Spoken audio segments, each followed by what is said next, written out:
Indonesia dalam penyusunan KAK, pengadaan barang dan jasa pada BGN tidak disusun sesuai kebutuhan real di lapangan dan adanya markup harga pengadaan. Saya tidak bisa tutupi bahwa saya dalam keadaan sedih karena saya terpaksa mengganti orang-orang yang sebenarnya saya sayangi, orang yang saya percaya, orang yang saya berikan tugas untuk negara yang sangat berat. Bahwa saya akan setia kepada Undang-Undang Dasar Negara Republik Indonesia. Kami concern pada efisiensi anggaran agar bisa tidak membebani anggaran negara pada saat ini, tetapi dengan tidak mengubah target dari yang kita berikan gizi.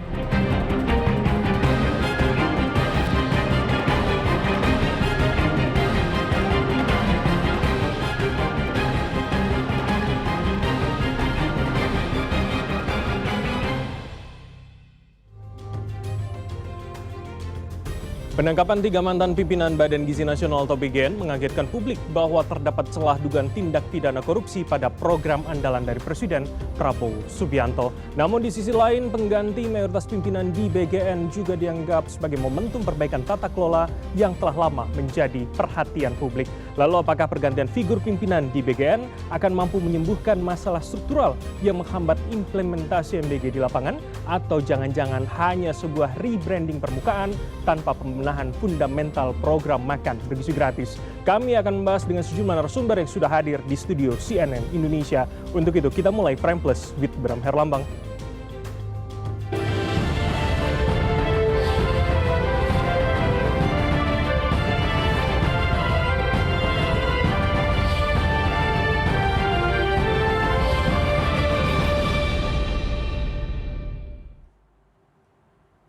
Baik, akan langsung saya perkenalkan 5 orang narasumber yang hadir di studio. Pertama dari sebelah kiri saya terlebih dahulu, yakni analis senior dari Droneprit, Rizal Nova Mujahid. Mas Nova, selamat malam. Malam, Bram. Terima kasih sudah hadir. Dan berikutnya adalah ekonom dari Selios, Media Wahyudi Askar. Mas Media, selamat malam. Selamat malam. Terima kasih sudah hadir, Mas Media. Dan berikutnya adalah pakar hukum tata negara, Ferry Amsari. Mas Ferry, selamat malam. Malam, Mas Bram. Terima kasih. Saya bergeser ke sebelah kanan, ada juru bicara Partai Gerindra, Astrio Veligen. Mas Rio, selamat malam. Selamat malam, Mas Bram. Terima kasih sudah hadir kembali. Dan kelima, analis komunikasi politik Henry Satrio. Bang Hen, selamat malam. Selamat malam, Bram. Baik, selain 5 orang narasumber, ada satu yang bergabung dari sambungan luar studio, yakni juru bicara Kemenko Pangan, Surya Genta Akmal. Assalamualaikum, selamat malam, Mas Surya. Selamat malam, Mas Bram. Baik, sudah bergabung bersama kami. Terima kasih, Mas Surya. Nanti saya ke Anda. Pertama saya akan ke Mas Media terlebih dahulu. Jadi kalau kemudian 4 pimpinan, kemudian 3 dicopot dan ditangkap, dan sekarang sudah ada penggantinya, sudah ada kepala baru, 2 wakil baru, apakah kita bisa berharap bahwa pelaksanaan MBG akan lebih baik, atau ini hanya ganti aktor saja? Pertama, kita perlu tanyakan kepada pemerintah, sebetulnya identifikasi masalahnya seperti apa. Kalau bangunan rumah itu bocor semua, mulai dari pondasi, atapnya, kemudian kita ganti mandor, jelas nggak cukup. Oke. Ya harus ganti total. Yang salah adalah pondasi kebijakannya. Karena kalau kita lihat sejak awal kebijakan ini disusun, itu memang nggak ada yang match antara ambisi politik, kapasitas implementasi, dan anggaran fiskal kita. Sehingga sekarang ketika semua sudah berantakan, ini praktis sudah 1 tahun lebih ya. Kemudian ada yang ditangkap, korupsi. Sebetulnya bagi saya makna kesedihan Pak Presiden itu nggak ada makna apa-apa. Oke, saya dalami. Berarti yang salah, anggaplah begitu, 3 orang terduga yang sudah ditangkap dan jadi tersangka, atau kemudian ada celah yang membuat 3 orang tadi bisa melakukan itu? Korupsi itu pasti ada hulunya ya, penyebab kenapa itu bisa terjadi. Dan menurut saya hulunya itu adalah desain kebijakannya. Kita tahu supervisi kebijakannya lemah, tata kelolanya, termasuk juga desain kebijakannya yang tersentralisasi, dan kita tahu banyak sekali konflik-konflik pentingan, baik itu di yayasan, dapur, dan lain-lain. Oke, jadi soal afiliasi itu menurut Anda menjadi masalah fundamental? Iya tentu saja, karena anggarannya bombastis sekali.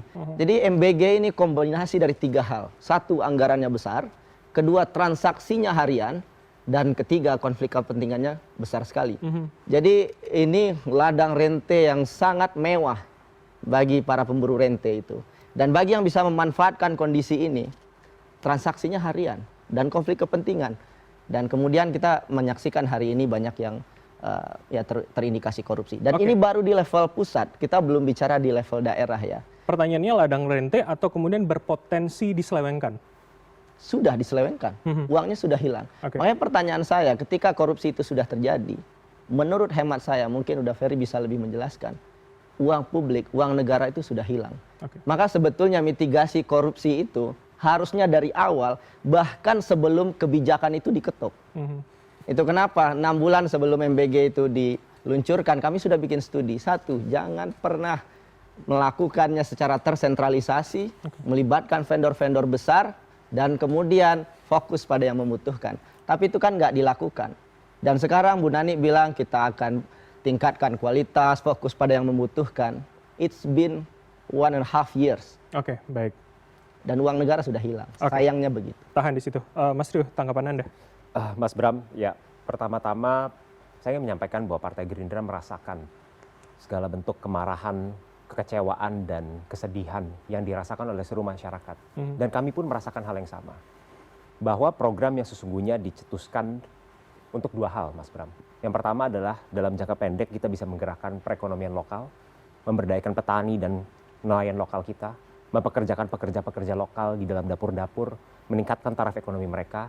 Dan dalam jangka panjang ini merupakan investasi terbesar untuk sumber daya manusia kita. Jadi menurut Gerindra sebetulnya itu memaksimalkan pekerja lokal, sumber daya lokal dari masing-masing. Dalam jangka pendek itu tentu saja adalah dampak ekonomi yang tercipta, dan dalam jangka panjang lebih penting lagi adalah menciptakan sumber daya manusia yang berkualitas. Jadi untuk program yang dicetuskan dengan misi yang seperti itu, kami juga merasakan kekecewaan dan kemarahan yang sama.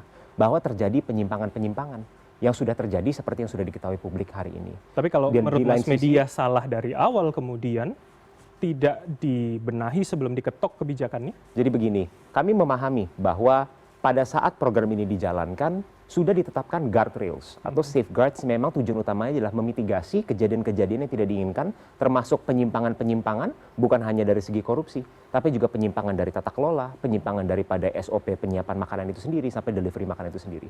Dan dengan kenyataan yang kita lihat hari ini, bahwa tertangkapnya puncuk pimpinan daripada BGN, dan kami berharap itu tidak berhenti di situ. Tapi investigasi ini kami dorong, Partai Gerindra akan mendorong dan mengawal agar proses hukum tetap berlanjut sampai ke akar-akarnya. Tentu saja dengan hal yang sudah ter-reveal hari ini, kita sama-sama menyaksikan bahwa memang guardrails yang sudah ditetapkan di awal ini tidak berjalan dengan sempurna.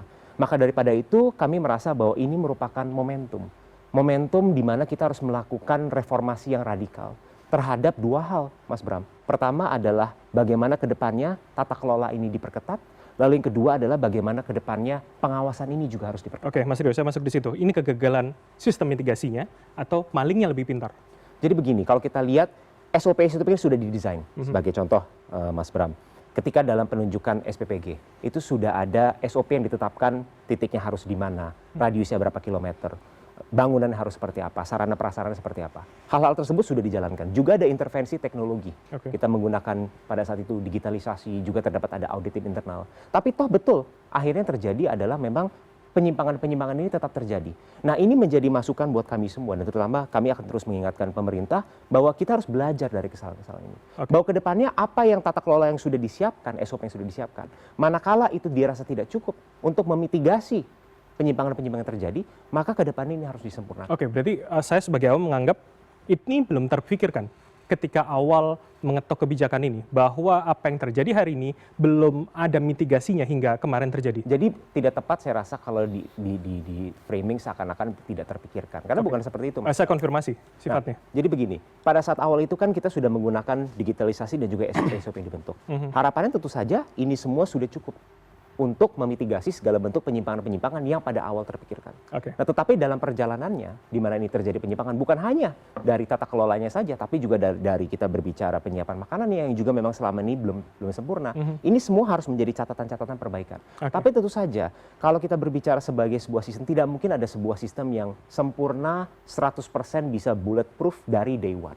Dan ini harus kita jadikan sebagai momen untuk refleksi bersama-sama ke depannya agar tata kelola ini diperbaiki, pengawasan diperbaiki, dan yang lebih penting Mas Bram, tujuan utama daripada program makan bergizi gratis ini betul-betul dapat dirasakan manfaat oleh masyarakat. Oke, baik kami di jangka tangkap, Mas pendek Tio. maupun untuk jangka panjang untuk investasi di human capitalization kita. Oke, Mas Ferry, saya minta tanggapan Anda. Tidak ada sistem yang sempurna. Ya, sedari awal sih sebenarnya bukan soal program ini sempurna atau tidak, tapi tidak direncanakan dengan baik. Kalau bersandar ke Undang-Undang 25 tahun 2004 ya tentang perencanaan pembangunan nasional, sebuah program itu kan harus melalui proses perencanaan. Apa itu perencanaan? Sebuah proses untuk menentukan tindakan yang mempertimbangkan masa depan dengan memperhatikan sumber daya yang tersedia. Nah, program ini anggarannya luar biasa besar ya, menguras sumber daya keuangan negara yang boleh dikatakan tidak ada pilotingnya sama sekali. Media dan teman-teman kan melakukan pemantauan ya. Ini program sedari awal memang cukup dadakan. Kenapa? Karena tidak ada alat ukur seluruh elemennya. Misalnya kalau kita menyarankan ada undang-undang misalnya ya, undang-undang makan bergizi gratis agar seluruh aturan dibuat dulu, baru dilakukan piloting. Oke, payung hukum ya maksud Anda ya? Payung hukumnya ada, piloting percontohannya juga ada. Jadi tidak ngasal gitu ya, tidak sekedar semangat. Nah, apa yang terjadi hari ini ketika terbukti ini dikorupsi, sebenarnya gara-gara program ini direncanakan tanpa perencanaan dan ugal-ugalan. Nah, sekarang kalau berkaca dari yang ada, harapan kita kepada Presiden sebenarnya segera sementara waktu menghentikan program ini. Melakukan evaluasi yang serius, menyusun lagi rencana secara baik agar ke depannya tidak terjadi hal yang sama. Oke, mengganti pimpinan belum cukup menurut Anda? Belum cukup, karena bagi saya ini kalau diperhatikan Mas Bram, dalam berbagai kasus korupsi itu kejahatan yang tidak sendirian. Dia berkelompok, nggak juga mungkin 3 orang. Dengan anggaran sebesar ini, pencuriannya pasti berjamaah gitu ya. Dan itu potensial melibatkan banyak lini. Oke. Jadi lini ini belum selesai. Bayangkan ada 3 pimpinan, apakah mereka bisa ngorupsi sendiri? Enggak, itu pasti lapis bawahnya banyak. Nah, begitu mereka ditahan, lapis bawah ini masih bekerja. Jadi sebenarnya apa yang dilakukan oleh Bu Nani untuk memperbaiki dengan struktur korupsi yang sudah ada tidak akan memberikan dampak apapun. Oke, kalau Mas Rio bilang Gerindra tadi akan mendorong lebih tidak hanya 3 Gerindra orang. Kan mungkin atau tidak? Gerindra kan yang mana? Yang eksekutif atau legislatif? Gerindra ini ada percampuran nih. Kadang jadi eksekutif, kadang jadi legislatif. Kalau dia tugas legislatifnya, dia akan melakukan pengawasan. Konsep pengawasan memastikan ada gambaran untuk dilakukan evaluasi. Oke. Gerindra menurut saya sebagai support sistem eksekutif, mereka ingin mengeksekusi ini dan harus berhasil. Nah, yang Gerindra yang mananya? Bagi saya kalau mau diperbaiki, Gerindra harus terlibat di ruang eksekutifnya. Jangan kerja-kerja eksekutif bercampur dengan kerja-kerja legislatif sebagai pengawas. Jadi di titik ini kalau Gerindra betul-betul ingin sukses, hentikan dulu, evaluasi secara matang, baru eksekusi kembali. Oke. Kalau tidak, saya takut Gerindra akan termakan omongan 2 kali. Membela habis-habisan ternyata dikorup. Sekarang mau dievaluasi ternyata tidak betul-betul dievaluasi, korup lagi nanti yang rugi Gerindra juga. Oke, Mas Rio, tanggapan Anda? Jadi begini ya. Pertama memang kalau kita berbicara dari struktur eksekutif, tidak ada lagi istilahnya di eksekutif itu menteri dari partai mana. Ketika sudah masuk ke dalam sistem pemerintahan di eksekutif, maka individu tersebut terlepas dari apapun partainya maupun non partai politik, itu harus bekerja sebagai pembantu presiden untuk kepentingan merah putih. Oke. Presiden pun adalah sebagai kepala negara, bukan sebagai ketua umum daripada partai politik tertentu. Partai Gerindra dalam hal ini memiliki representasi yang resmi di dalam parlemen. Kita berbicara ada di level DPR RI, ada juga di level DPRD, baik provinsi maupun kota kabupaten. Salah satu fungsi daripada tugas legislasi kami adalah selain membentuk undang-undang, baik di tingkat DPR RI maupun DPRD, adalah melakukan menjadi mitra pemerintah untuk melakukan pengawasan-pengawasan. Oke, tapi pengawasan yang Mas Ferry sebutkan tadi sudah terjadi atau dilakukan dengan baik? Jadi selama 1 tahun terakhir ini, kalau kita pantau, BGN itu kan merupakan mitra dari salah satu komisi di DPR, itu terutama spesifiknya adalah Komisi 9. Komisi 9 telah anggota terutama dari fraksi Partai Gerindra telah berkali-kali bukan hanya melakukan rapat dengar pendapat atau raker dengan kepala bagian pada saat itu, tapi anggota-anggota Partai Gerindra itu turun langsung ke lapangan, mengecek SPPG. Berarti gagal semua kan proses pengawasan itu, Mas? Jadi begini, Bang Karena Ferry. itu terjadi korupsi kan? Jadi begini, Bang Ferry. Temuan-temuan itu sudah didapatkan dan memang sebagai pengawas daripada pemerintah. Gerindra yang melaporkan kejadian korupsi itu. Tentu saja kami mengingatkan kepada pemerintah dan bukan hanya dari kita level berbicara anggota legislatif, tapi juga kader-kader kami. Nah, pertanyaannya data bahwa sampai ke akar perilaku koruptif dari BGN itu berasal dari data-data pengawasan teman-teman Partai Gerindra. Jadi kalau kita share, Pak Ferry, Bang Ferry, banyak penyimpangan yang memang kita temukan. Mulai dari tata kelola penyiapan bahan baku, penyimpanan makanannya, daripada deliverynya. Juga ada beberapa titik-titik yang kami rasa memang awalnya tidak sesuai. Jadi ini merupakan kumulatif daripada temuan-temuan. Oke, tapi butuh waktu 1 tahun lebih kemudian kejaksaan bergerak. Dan kami mengapresiasi bahwa ketika laporan-laporan ini masuk dan akhirnya sampai kepada telinga Presiden, Presiden sama sekali tidak melakukan tebang pilih, tidak melakukan intervensi, bahkan beliau memerintahkan langsung Kepala PPATK dan juga Kepala BPKP untuk melakukan investigasi menyeluruh. Karena untuk sebuah kasus hukum itu naik, kasusnya harus ditemukan bukti yang konkret. Dan itu yang beliau lakukan. Dan beliau melakukan zero intervention terhadap kasus hukum ini. Siapapun individu tersebut, mau dari partai sendiri atau dari partai manapun, kalau memang itu bertentangan dengan aturan dan hukum yang berlaku, maka tanpa ada kompromi Presiden akan melakukan tindakan tegas dan itu yang beliau lakukan dan kami apresiasi. Tapi sekali lagi Mas Bram, ini tetap harus menjadi catatan bahwa ini merupakan luka bagi kita semua yang harus kita perbaiki bersama-sama agar kedepannya kembali lagi. Tujuan daripada MBG, banyak sekali anak-anak kita yang belum pernah, jarang sekali makan daging. Mungkin makan daging hanya setahun sekali. Jadi ketika ini tujuan ini benar-benar terlaksana dengan baik, maka insya Allah Mas Bram, dampaknya baik ekonominya maupun dampak investasi kepada human capitalnya itu bisa kita capai. Saya perlu respon sedikit Mas. Sedikit. Ini bukan soal kita tidak setuju orang makan daging atau tidak ya. Ini soal program harus terencana dengan baik. Dari awal teman-teman sudah memperingatkan bahwa satu ini potensial korup, tidak terencana, ada potensi orang akan keracunan. Dan itu yang tidak dilakukan oleh teman-teman partai, memastikan agar tidak berulang peristiwa. Keracunan berulang-ulang terjadi. Begitu keracunan, sebenarnya indikasi korupsi sudah ada. Karena proses yang tidak sehat itu pasti ada korupnya gitu kan. Nah ini kan tidak didengarkan oleh pemerintah dalam hal ini BGN dan teman-teman tidak merespon cepat di parlemen untuk memastikan program berjalan dengan baik. Jadi jangan dihibur kami dengan ini makanan banyak orang yang perlu makan daging dan segala macam. Tapi hibur kami memastikan program ini akan berjalan dengan benar. Nah satu-satunya cara terbaik menurut saya, kebetulan negara sedang butuh uang, hentikan dulu. Supaya ini Pak Presiden juga selamat soal anggaran yang ada, juga memastikan orang akan menerima dampak dengan baik.